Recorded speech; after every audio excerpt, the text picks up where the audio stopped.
Chapter 31 to 32. So, what do you want to talk about, Amon? Gonfal asked as he was sitting at a table, with Amon sitting opposite to him. Both had a glass of juice in front of them. Hey, that's Kami-sama for you. Riki yelled from beside. Amon picked up his glass. *SSSB*. Shut up, Riki, Amon said gently as she flinched. Anyway, Gandalf, I have a favor to ask you. Gonfal also ignored Riki as his eyebrows rose. Oh, that's quite a surprise. And here I was preparing for a battle. Ha ha ha ha, Gonfal said as he laughed. He wasn't sure why he was called. He knew that his relationship with Shandians had also improved, so harming him now would be unexpected. What? I already let you live. Why would I hurt you now? Amon asked, but didn't wait for his answer. Anyway, as God, I could have just ordered you rather than asking a favor. But this is pretty important for me, so I hope you will help me. This piqued Gonfal's interest. Oh, do tell how I may help. May I hear about it? You see this girl? Amon pointed at Riki. She has bad manners, she curses at this age, she talks bad to elders, and she hides her face. She is also a pervert. Overall, she is a bitch. Eep. Riki jumped in fright and confusion. What are you saying, big brother? Under the mask, her eyes became teary. Oh yes, I can see that. Gonfal nodded as he remembered their previous encounters. So do you want me to teach her manners? Well, I'm quite good at it. Since before I became a god, I had to complete many kinds of courses. Pretty much, Amon replied instantly while sipping his juice. But this is a sub-job. Mainly, I want you to teach her swordsmanship. Gonfal showed confusion. Well, you do know I use a lance, right? Gonfal asked, as this time he also sipped his pumpkin juice. Oh, pumpkin juice. Thanks. Amon laughed a little seeing this. Anyway, as you said, you did all kinds of courses, didn't you? Amon asked. So you should know about swords too, even if it's a tiny fraction. Besides, the lance is not that different from swords, and you are the only one I know of who has knowledge in this category. Amon said, It's a request though, you can refuse if you want. Well, Hey, what about my consent? I won't learn under a fallen god. Riki cut just as Gonfal had opened his mouth. Consent? Is that something we eat? Amon said as he laughed out loud. Soon after a few minutes of Riki's meaningless struggles, she finally agreed, only at the requirement that Amon would have to train with her too. Amon agreed too, since he didn't mind learning a bit of sword art. All right, but not this month. I have very important work to do. Amon said. But no buts. Amon placed his hands over her mask, where the lips are supposed to be. I'm doing this because I can't contain myself not seeing your face, Amon said. If you want to hurt my soul more than it already is, then you can reject, Amon said as she just stayed silent, while Gonfal just looked at them with strange emotions in his eyes. Oh, Cobra, look at your son. He has not only grown strong, but also treats his sister so nicely. Gonfal thought with a grandpa-like smile. Soon after, Gonfal took Riki away, as she struggled, but after Amon's glare, she did what Gonfal asked her to. Seeing them go away, Amon released a long breath. Besides Riki learning how to properly use a sword, Amon did this for only one reason, and that's to know about society. Although the society in Amon's previous world and One Piece world is completely different, at root, the fundamentals are the same. Humans are monsters and hypocrites. If he had to be more specific, the one and only reason he did this is Riki's acceptance. The current Riki accepts him with what he is, mostly because the people around her, the Shandians, view these evil and horrible things that Amon does as not so bad things, so Riki sees them the same. Even then, there are things even Shandians will deem as bad, however, that doesn't affect Riki's mind at all, just as long as it's her brother who's doing this. However, Riki doesn't know what bad, good, horrible, society and manners really are. That's the reason why she accepts him blindly like this. But in the long run, when her blindfold gets off, when she one day learns about them for real, then what? What will she do? Will she act the same when she learns about these so-called morals and this society of hypocrites? Or will she rebel? Only time will tell. Asterisk. Nighttime, a few days later, while Amon was sneakily walking around the main ruins of Shandora. People might look at this strangely, as to why God is sneaking around, but Amon had a genuine reason. Even right now, while the Shandians were sleeping, the Karakiri slaves were still working hard, as they only get 3 hours of sleep. Even that is too kind for them. Soon, he came to the biggest golden structure, located in the middle of the city. This building's top is the start route of the giant jack.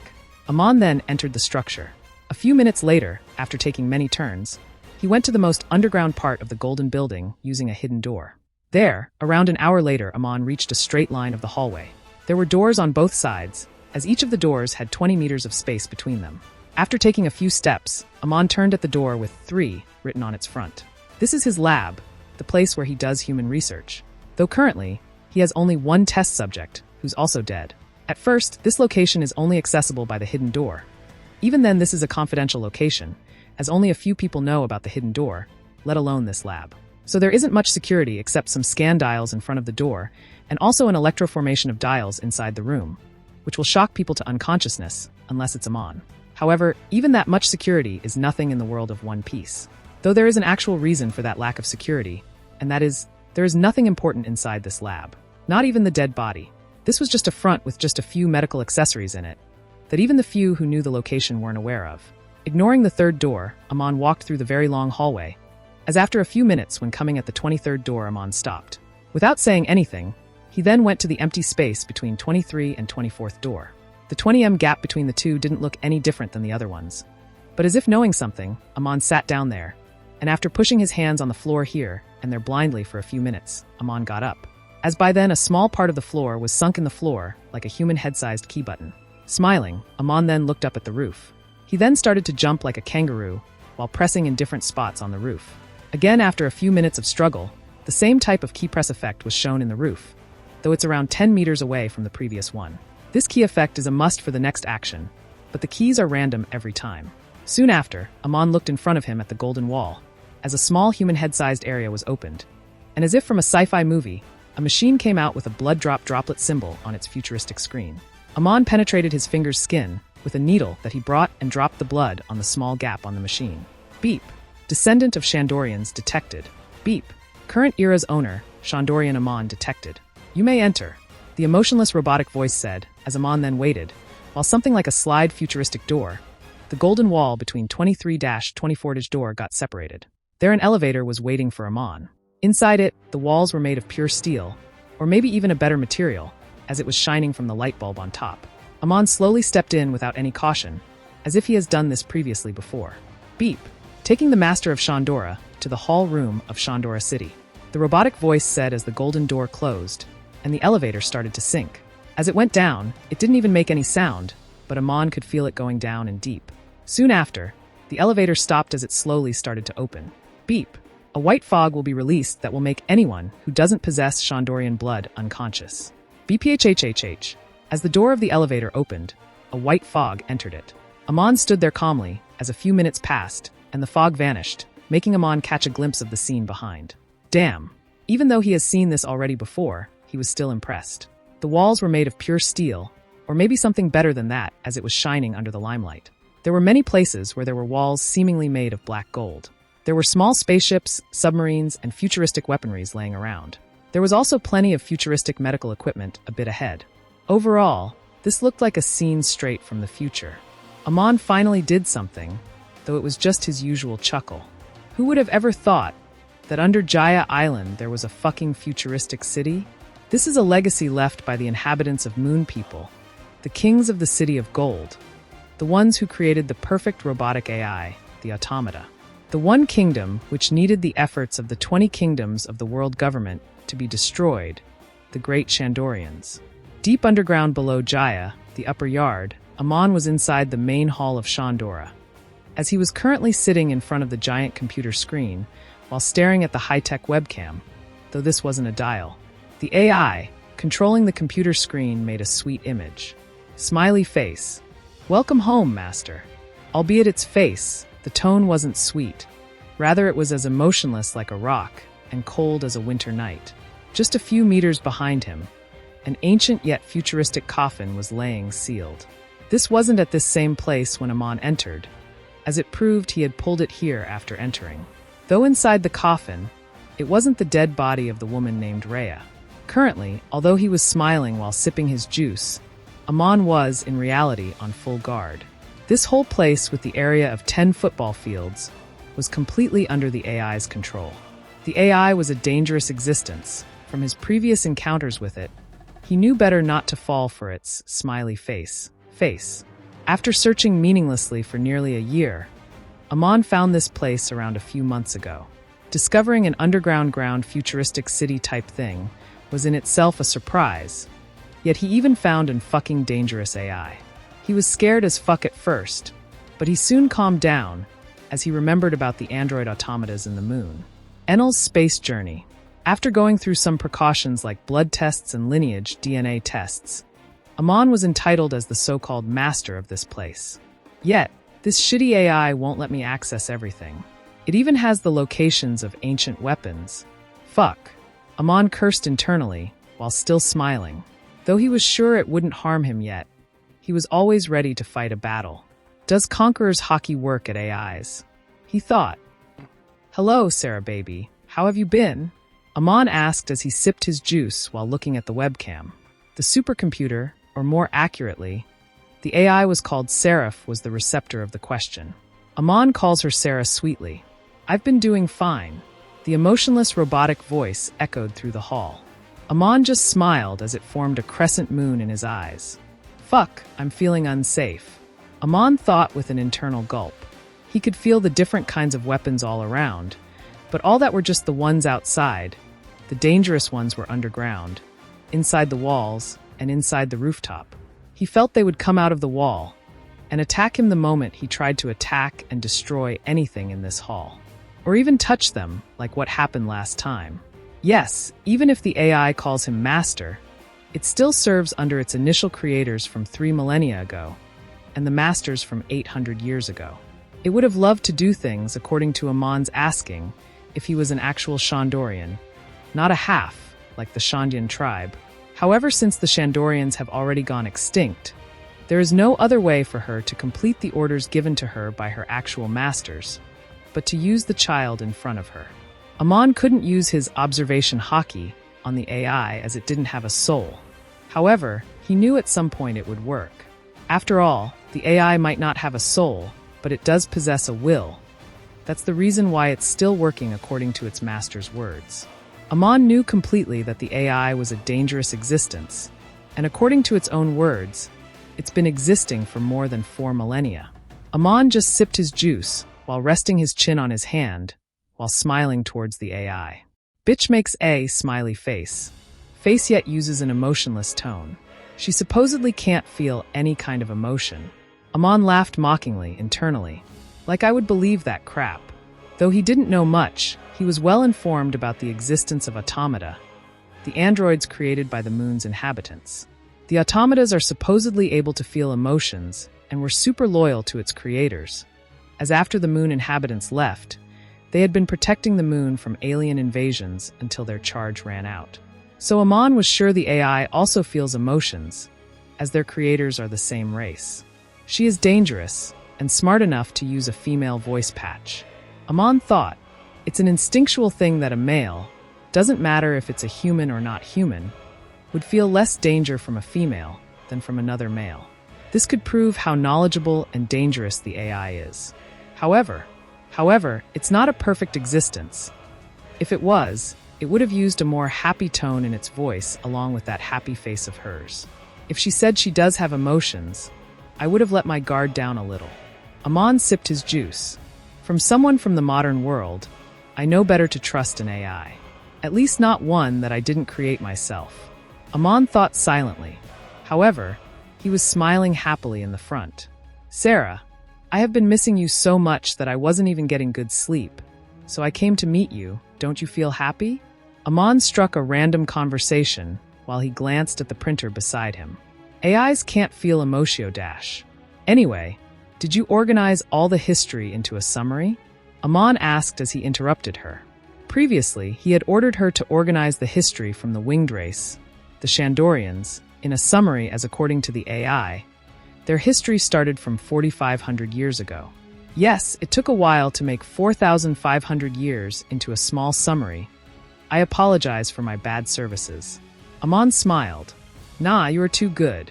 I almost feel blessed. He said, anyway, give me a copy and narrate it to me yourself. A few seconds later, many pages of paper came out of the futuristic printer. Amon picked one up and started to read it a little. Today's is 1511th year of Kaioshin calendar. Amon read it out loud. These papers contain the history starting from 4,500 years ago, from the point when the winged race first went to the moon, to Shandora City's destruction 800 years ago, and to right now, is it? Amon asked as the AI beeped. He then started to think. So Luffy will start his journey in 1522nd year. Amon thought as the AI prepared to start the story. A/N, the year can be considered canon, though the exact year isn't confirmed by Oda. According to most of the sources, Roger died in the 1500th year of this calendar. Oh. The calendar name is very confirmed by Oda. Soon the robotic voice echoed through the room as it started to narrate the story. In summary, a certain winged race left Earth to live on the moon around 4,500 years ago. There, they incredibly advanced their technology and created an advanced civilization. As she narrated, Amon also read the same line. While living in that new atmosphere, their already existing wings mutated, and they started to have 3 different kinds of wings, as it was the start of the subraces named Burkans, Skypieans, and Shandorians. There they also created a city. There, since the Burkans were the strongest, and some of the special mutated ones could even fly using their wings, the city was named Burka City of Moon. Amon nodded, hearing her. He already asked her about the moving wings before and learned about this information, so he wasn't that surprised. Rather, he was disappointed. How disappointing? Amon shook his head, as he was kinda disappointed how the city was named Burka, rather than being Shandora. Though in the end, he didn't care much. The 3 races together had also created the androids who are able to feel emotions, named automata. As she said, Amon looked at her webcam and smiled. And she said the best creation of the Shandorians, can't feel emotions? Dangerous. Time started to pass forwards, as they kept living there peacefully. In the Wheel of Time, the 3 races' relationships started to worsen, though they never went into an all-out battle or war. Yet, wanting to take precautions, the Shandorians created me, the AI named Seraph, though the other 2 races did not know about it. Amon looked at the webcam, surprised. Oh, happy birthday, I guess? The AI ignored his words and continued. Soon, around 1,000 years had passed, but no war had happened between them, as at a certain point onwards, space pirates, aliens, were trying to invade the moon. The races had to work and fight alongside each other to repel the space pirates, so they tried their best to avoid a civil war. However, even though they tried their best to protect their land and the resources of the moon, as close to 3,000 years past, the resources were running out, and their life was getting hard. So just around the start of the new calendar, 1,500 years ago, Amon thought, around 1,700 years ago, by the time of their 2,800th year on the moon, most of the resources of the moon ran out. So the 3 races decided to go back to the blue star, the Earth. In approximately 100 years, they did so using their own race's spaceships. As she said this, Amon looked around as he spotted 2 medium pirate ship-sized spaceships, but his eyes also wandered around the whole hall room. Who's to say this whole thing isn't a massive spaceship? The Skypieans and Burkans landed in the island clouds in the sky and started living on the Sky Islands, forming Skypiea and Burka. However, the Shandorians were lucky enough to land on the Holy Verth, as they inhabited Jaya and lived there. They also met a small tribe who called themselves Shandians. This piqued Amon's interest as he paid more attention to the words. After meeting them and doing some tests, they confirmed the Shandians as their descendants who were left behind in Earth 3,000 years ago. Though most of the Shandorians didn't like it, the Shandians were lucky enough to consider it a part of Shandorians, as then they started to live together. Amon felt as if the AI was mocking him using the name Shandian, as he almost broke out in laughter. He didn't care what his race/tribe was. He would only care about the benefits. Soon, the AI continued. The Skypieans and Burkans' life was peaceful since their technology was also around 1,000 years more advanced for that time. There weren't any problems at all for them. So they lazed around and their technology started to deteriorate. Amon was surprised hearing this. After all, even if the AI was in Blue Sea, she still had this knowledge on Skypiea and Burka. Though he instantly realized the Shandorians had most likely provided the information in all of those years. Soon another 100 years passed, as the new Kaioshin calendar started, meaning just 1,524 years ago. In the sky, with no need to fight, the Skypieans and Burkans started to live peacefully, and their technology slowly regressed, though it was still a lot better than most Blue Sea ones. Seraph the AI said. However, it wasn't the same for Shandorians as 1,100 years ago, meaning around the 400th year of the Kaioshin calendar. Their small kingdom got famously renowned as the City of Gold, Shandora. While their previous peerage was regressing, the Shandorians were going through their golden age. Amon knew this part from the anime, confirming the authenticity of her words, as he then started to trust her information a little. After they landed in Jaya and mined gold from the land, for 400 years, the pirates in different kingdoms across the world attacked them for trying to take over their technology and the gold that they found under Jaya. At that time, the whole of Jaya was a golden city, unlike now where only a small part of it is. The AI then continued. To survive, they kept upgrading their technology, as it even passed the ones they possessed on the moon. Even I, the supercomputer AI, was also upgraded a lot. Oh, congratulations. Amon smiled sweetly towards the webcam. The AI ignored him and continued. They lived like that for approximately 200 years, as then during the Void Century, their kingdom fell for taking the side of the Great Kingdom that dominated the whole world. What happened? Amon asked instantly. Weren't Shandorians so strong with their technology? Why did they lose? Amon asked, curious. Like I said last time, you aren't eligible to know that yet. I'll just say our advanced technology was our fall, as it was the one to attract the 20 kingdoms. Amon frowned upon hearing her. Even though the AI already considered him as master, she won't reveal the important things. Not even let him touch the weapons around this place.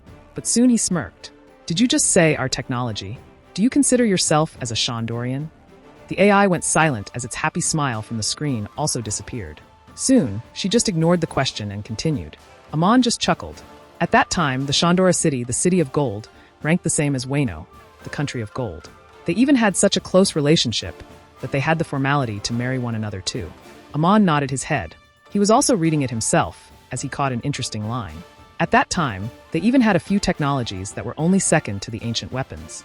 Amon was impressed and a little terrified too. All the advanced motion capture CCTV cameras around the hall had already captured Amon reading that part, as the AI skipped narrating that. Although the Shandora were considered one of the top 5 strongest countries at that time, and they had these types of weapons in their sleeves, after getting attacked by another 20 strong kingdoms, most of the gold and their technology, along with those weapons, were snatched away. But the Shandorians destroyed 93% of the ones which were left by themselves. As they knew, their fall was inevitable. Amon then started to think, so along with this AI, all the things in this hall is only 7%. Damn. Seraph continued. After this, I was hidden inside this place, underground, while the Shandorians' descendants, the Shandians, who were lucky enough that 10% of their population survived, were ordered to protect the ruins, without any knowledge of this hall's existence. While very few old people had this knowledge, they were killed or threatened for their life. Slam! Amon slammed the keyboards. Damn. So Shandorians killed my ancestors' Shandians? Amon thought as he gripped his hands out of act. The Seraph was silent for a minute or two, as she continued. After that, the remaining ones kept doing what they were ordered to do so, as they even fixed a small part of Shandora's Golden City, and started to live there. Although they were only told to protect the land for the Pongilf, the other reason is to protect me, the AI. They kept doing so without their knowledge. The AI then went into a short silence. I apologize again, as being locked inside this secluded place, I had close to only 1.09% chances to gain new information. Though with my advanced technology, even from this underground, I could see and hear their words clearly. Amon whistled hearing her. He was truly impressed at this feat. However, I do know some of the information, she said. Soon Calgara's Tim Dash. All right, that's enough. Amon interrupted her.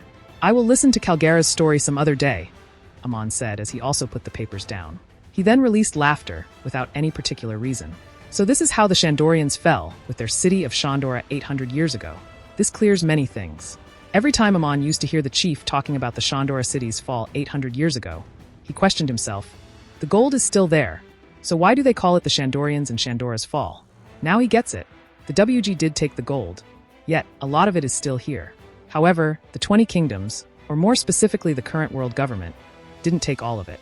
This was kind of strange, as humans would never be satisfied with what they have, so they were supposed to take all of the gold. Obviously, unless they were satisfied with something more important, that being the advanced technology of Shandora, and most importantly, the life of Shandorians, the ones with the knowledge to create these technologies. Ha ha ha ha. Amon laughed as he glanced at Seraph's webcam. While the world thought the Shandorians' deadly technology had fallen along with them, who could have thought the main power, the AI Seraph was still there, charging herself from the trees of the Jaya, using their photosynthesis powers. While the small tribe, Shandians, were still protecting the city? Ha ha ha. And now with the AI, I have all the knowledge of the world. I just need to make her open herself to me. But first, Amon looked at the coffin behind him. Time to move the wings.